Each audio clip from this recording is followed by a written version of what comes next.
आज आषाढी एकादशीच्या निमित्ताने लाखो भाविक पूर्ण राज्यामधून देशभरमधून पांडुरंगाच्या चरणी आपापल्या पद्धतीने आपापल्या मागण्या करण्यासाठी आणि शेतकरी शेतमजूर सुखी समृद्धी राहावं यासाठी विनंती करण्यासाठी वारकरी समुदायाच्या अनेक लाखो भक्त इथे येतात। मी सालाबादप्रमाणे आज ॲडव्हान्स आलो। खरं म्हणजे आषाढीच्या दिवशी आम्ही एकादशीच्या दिवशी येतो, परंतु आज मुख्यमंत्री महोदय येऊ लागले आणि महाराष्ट्रातले संत महंत ही वैभवशाली जी परंपरा आपल्या राज्याची आहे यामध्ये गेल्या अनेक वर्षापासून दिंडी सहभागी होऊन विठ्ठलाचे दर्शन घेता येतात। यातून एक नवीन ऊर्जा आणि आत्मविश्वास, राजकारणामधला आत्मविश्वासाचा केंद्रबिंदू पांडुरंग आहे। इथून गेलो का चार्ज होऊन जाते पुढारी आणि या विठू माऊलीच्या महाराष्ट्राच्या मध्ये राहणारी तमाम जनता प्रत्येकाला उत्तम आरोग्य, सुखी समृद्धी आणि त्यांना शेतकरी राजा कष्टकरी यांच्या आयुष्यात सुख आणि समृद्धी भरभराट नांदो अशी माझ्या सारख्या कार्यकर्त्याला वाटतंय। आणि त्यासाठी लाखो लोक साकडा घालण्यासाठी विठ्ठल चरणी येतात। राज्यातील जनतेला आषाढी एकादशीच्या खरं म्हणजे ॲडव्हान्स शुभेच्छा आपल्या माध्यमातून मी देतो। आणि यामध्ये सन्माननीय मुख्यमंत्री महोदयांनी या वर्षी, मी गेल्या वर्षी आलो होतो, थोडी पाण्याचा आणि साफसफाईची उणीवा दिसत होती, पण मी आता रस्त्याने आलो, एक काडीही एक घाणही मला या इकडच्या रस्त्यात दिसली नाही। बाकी असू शकते, लाखो लोक आल्यानंतर शेवटी त्यांचा जो भक्तांच्या माध्यमातून ज्या ज्या वस्तू ते वापरतात त्याच्यामुळे थोडाफार, परंतु इतकी साफसफाई मी माझ्या 25 वर्षापासून मी पंढरपूरला येतोय, परंतु यावेळेस गेल्या वेळेस मुख्यमंत्री महोदयांनी ज्या ज्या सूचना आणि आदेश दिला होता त्याचा पालन शासकीय यंत्रणा सर्व करू लागली। आणि विशेषतः एक आपली जी दिंडी येते त्याला 20,000 रुपये शासनाकडून मदत केली। हे मी पहिल्यांदा हा बदल आपल्याला या राज्यामध्ये दिसतोय। ही सर्व परिस्थिती बघितल्यानंतर हे वर्ष मला असं वाटतंय का 106% पाणी बी पाऊस पडणार आहे असं हवामान खात्याने सांगितलं। आणि आज आम्ही विठ्ठलाच्या चरणी हीच प्रार्थना करूया का येणारा वर्ष जो आहे आपला, हा वर्ष शेतकऱ्यांना वेळेवर पाऊस पडो, चांगला पाऊस पडो। आणि थोडीफार जी आज शेतकऱ्यांची दुर्दशा, गेल्या वेळेस काही मालाला भाव नाही मिळाला, मी राजकारणी असल्यानंतर एक शेतकरी कुटुंबातला आणि एक सामान्य कार्यकर्ता असल्यानंतर तेही पाहिली। हे पाहिल्यानंतर मुख्यमंत्री महोदयांनी एक क्रांतिकारी निर्णय या राज्यामध्ये घेतला का पंजाबच्या नंतर 7 हॉर्सपॉवरपर्यंत जी वीज फ्री देण्याचा निर्णय घेतला।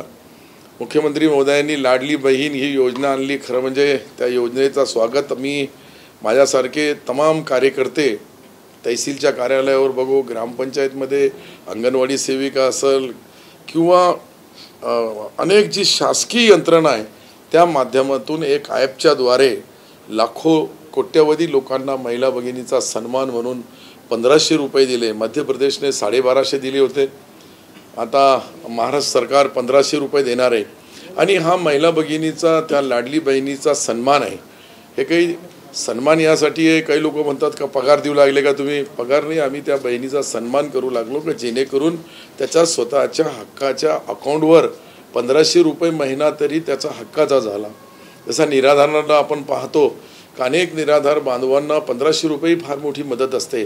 आणि या बहिणींसाठी ती मदत देण्याची महाराष्ट्र सरकारने घोषणा केल्यानंतर राज्यभरमध्ये महिला भगिनींमध्ये जो उत्साह पाहतो मी, त्यांच्यामध्ये जे आत्मविश्वास आहे का 2-2 तास रांगा उभ्या राहून त्या बहिणी नोंद करू लागले, याचा फायदा निश्चित महाराष्ट्रातल्या तमाम महिला भगिनीला मिळणार।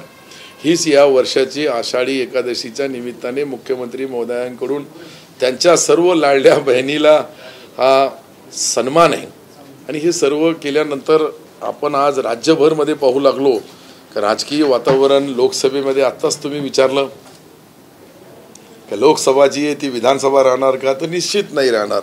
विधानसभेमध्ये स्थानिक नेता कसा आहे, कार्यकर्ता कसा आहे, त्याचे कार्यकर्ते कसे, त्याचा संपर्क किती आहे, त्याचे संबंध किती आहे, त्यांनी किती लोकांना सुख दुःख लग्न कार्य चांगले पंचायत समिती जिल्हा परिषद MSCB दवाखाना अशा अनेक लोकांना कलेक्टरपासून तर तहसीलदारपासून तर BDOपर्यंत ज्या अडचणी येतात, तो कार्यकर्ता जो पार पाडला त्या कार्यकर्त्याची परीक्षा मला वाटतं त्या मताच्या रूपाने मतदार त्याच्या कार्याचा तुलनात्मक अभ्यास करतो आणि त्यांनी कार्य केलं असेल तर पुढचा त्याचा तिकीट मुंबईला पाठवतो, नाही तर मग ज्या मतदारसंघात लढावं लागतं त्याला तिथेच थांबावं लागतं. अशी परिस्थिती मी माझ्या आयुष्यामध्ये 43 वर्षामध्ये अनेक वेळेस लोकसभेचा कौल वेगळा असतो, विधानसभेचा कौल वेगळा असतो. अशा पद्धतीचा हा जो निर्णय असतो, ही 100 दिवस अजून निवडणुकीला माझ्या माहितीप्रमाणे कमी जास्त असेल, 90 दिवस बाकी आहे. आणि या 90 दिवसामध्ये जी होणारी निवडणुकीमध्ये परत एकदा मी ज्या पवित्र गावामध्ये खरं म्हणजे पंढरपूरला आहे आणि या पंढरपूरमध्ये आम्ही विठ्ठलचरणी एकच प्रार्थना करू का पुढचे 5 वर्षासाठीही एकनाथ शिंदे साहेबच मुख्यमंत्री राहो, हे मागण्यासाठी खरं म्हणजे आमच्या मनाला समाधान त्याच वेळेस होईल की मी ज्या पक्षात आहे त्या पक्षाचे मुख्यमंत्री आणि मुख्यमंत्रीची कार्यपद्धत यासाठी हाही एक विशेष योगायोग आहे की 3 महिन्यानंतर निवडणूक आहे आणि आज आषाढीच्या एकादशीच्या निमित्ताने लाखो भक्त जे येऊ लागले पंढरपूरला, ते त्यांचे सर्वांच्या मनामध्ये जे आहे ते पहिले शेतकरी बांधव आहे आणि त्या इच्छा निश्चित पुऱ्या होतील. विधान परिषदेचा निकाल लागल्यानंतर संजय राऊतांचं अजून पराभवाची सर गेली नाही. त्याने आज आरोप केले की काही आमदारांना बंगले, शेकडो जमिनीचे तुकडे दिले. आता कसं आहे, त्यांच्या वाट्यावर किती तुकडा आला हे मला माहीत नाही, परंतु आमदाराला कोणाला देण्याचा प्रश्नच नाही. ज्यांचे जितके आमदार होते त्यांचा कोठा होता तितके कोठ्याचे मतदान मिळाले. काही मतदान काँग्रेसकडे शिल्लक होते तर ते शिल्कीचे मतदान कुठेतरी बिथरले असा नाना पटोले यांचा रिपोर्ट मी पेपरमध्ये वाचलेला आहे. तर निश्चित आहे त्यांच्याकडे मतदान शिल्लक होता, पण काँग्रेसचा एक उमेदवार निवडून आला.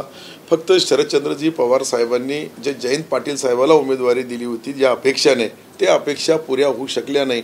बाकी आमच्या नेत्यांनी जे लोकसभेमध्ये ज्यांना लोकसभेचा तिकीट मिळाला नव्हता त्या दोघंही माजी खासदारांना विधान परिषदेवर पाठवलं आणि शब्द देणारा नेता म्हणून जी ओळख एकनाथ शिंदे साहेबाची आहे त्याचा नमुना या परवाच्या निवडणुकीमध्ये आपण पाहिला. ते ज्या पद्धतीने शब्द दिल्यानंतर त्यांना माहीत बी नव्हतं की त्यांचा फॉर्म भरला जाणार. एक आदल्या दिवशी भावना गवळी साहेबांनी तुमाने साहेबांना बोलवलं आणि त्यांना फॉर्म भरायला लावलं आणि चांगल्या पहिल्या फेरीच्या मतामध्येच त्यांना निवडून आणलं. हे काम फक्त एकनाथ शिंदे साहेबच करू शकतात, म्हणून त्यांना थोडा ताण येतो. आदरणीय सन्माननीय राऊत साहेबांना त्यांचाही उमेदवार निवडून आला. खरं म्हणजे त्यांना इतका काही त्यांना जी मतं मिळाली ती कशी मिळाली, काय मिळाली याचा अभ्यास त्यांनी जरूर करायला पाहिजे. पण आमच्या मतामध्ये कोणताही आमदार अशा पद्धतीने घोडाबाजार कुठेही झालेला नाही. माझ्या माहितीप्रमाणे ज्यांचे अजितदादाचे मतं त्यांच्याकडे होते 2 उमेदवार निवडून आले. भारतीय जनता पार्टीकडं 5ची कॅपॅसिटी होती, त्यांचे 5 आले. आमच्याकडे 2 उमेदवारीची कॅपॅसिटी ते 2 आले. यांच्याकडं 1.5ची होती, अर्ध्याची होती, त्यांना अजून 1 मिळाला आणि त्यांचा बी 1 निवडून आला. तर याच्या मागे त्यांनी काय केलं असेल ते त्यांना माहीत आहे, पण मला तितक्याबद्दल बोलायचं नाही. कारण की संजय राऊत साहेब एक राज्याचे मोठे नेते आहे. माझ्यासारख्या सामान्य कार्यकर्त्यांनी त्यांना काहीतरी बोलावं आणि सकाळी माझ्या नावाची कॅसेट वाजवावी तर हे काही शक्य होणार नाही. परंतु म्हणून ज्या नेत्यांनी जे काही बोलले त्याचा मूल्यमापन आपणच करा, आपणच ती तपासा आणि ती यंत्रणा आपल्याकडे. तुमचे हे जे जितके पुढारीपासून झीपासून शाहीपासून ABP माझापासून जय महाराष्ट्र, साम TV, IVN लोकमत इतके चॅनल आहे, पुढारी बी आहे.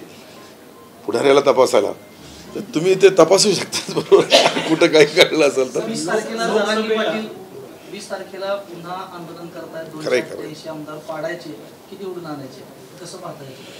नाही, कसं आहे त्यांचा तो बोलण्याचा अर्थ जे आहे ते मला तर काही समजू लागलं नाही. 288 महाविकास आघाडीची बी पाडून टाकू आणि यांचेही पाडवतो. जरांगे पाटील साहेब त्यांना जे समजतं त्यांच्या पद्धतीने ते बोलतात. मी काही त्यांच्यावर बोलणं उचित होणार नाही. परंतु जरांगे पाटील साहेब एक लढाई लढू लागले समाजाची आणि समाजाच्या लढाई लढताना एकनाथ शिंदे साहेबासहित आदरणीय उद्धवजी साहेबांनी ज्यावेळेस त्यांना विरोध केला किंवा नाही केला, एकही संधी ते देत नाही. कारण की शिवरायाच्या चरणी हात ठेवून त्यांनी शपथ खाल्लेली आहे, त्यांच्या पायावर हात ठेवून का मी रिझर्वेशन देणार.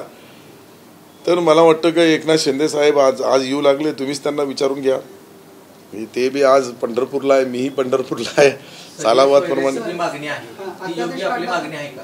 सगळे सोयऱ्याची जी मागणी कीर्ती जरांगे पाटील, तर ती मागणी त्यांची योग्य आहे आणि शासन पूर्ण करेल की नाही. आता शासन याच्यावर विचार करू लागला. शासनाला रिझर्वेशन द्यायचं आहे आणि तो टिकणारा द्यायचा आहे.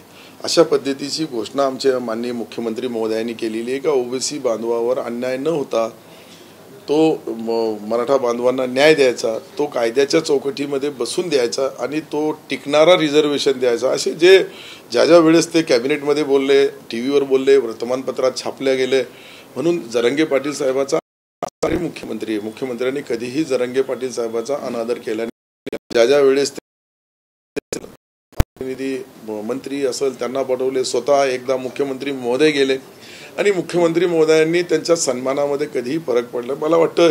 आणि ते स्वतः मराठी आहे म्हणून त्यांना कोणाला काय द्यायचं त्याचा ठरवण्याचा अधिकार त्यांना आहे. परंतु मुख्यमंत्री जे निर्णय घेतील पुरा महाराष्ट्राचा सभागृह त्यांच्या पाठीशी आहे. तर आम्ही मुंबईला चक्काजाम असा प्राध्यापक लक्ष्मण हाकेंनी चेतावणी दिलेली आहे राज्य सरकारने. नाही, आता हाके साहेब बी एक मोमेंट चालवतात, त्यांच्या मोमेंटप्रमाणे ते बोलतात, यांच्या मोमेंटप्रमाणे. परंतु कायद्याची बाजू तपासून आता जरांगे साहेब बी मुंबईला आले, हे बी मुंबईला येऊ शकतात, ज्याला त्याला मुंबईला येण्याचा अधिकार आहे. परंतु मला असं वाटतंय की दोन्हीही समाजाला न्याय देताना एकमेक समाजाच्या भावना लक्ष मुख्यमंत्री महोदय याच्यामध्ये निर्णय घेतील आणि तो निर्णय खरं म्हणजे तपासले एकदा गेले की याच्यावर निर्णय मुख्यमंत्री महोदय उपमुख्यमंत्री दोन्हीही घेतील. दलित असतील, मुस्लिम असतील, समाजाने महायुतीला धक्का दिला होता, महायुतीपासून दूर केलं होतं. विधानसभेला काय परिस्थिती असेल? तो पुन्हा गमावलेला विश्वास त्या समाजाचा प्राप्त करेल माहिती? मला असं वाटतंय की तुम्ही एक महत्त्वाच्या प्रश्नाला वाचा फोडली आणि हे लोकसभेमध्ये जे घडलेलं आहे, मुस्लिम समाज असेल, मागासवर्गीय असेल, मराठा असेल किंवा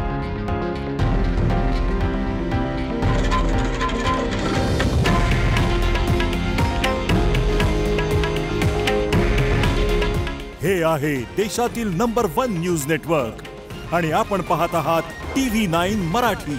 काळजी तुमची, हित महाराष्ट्राचं.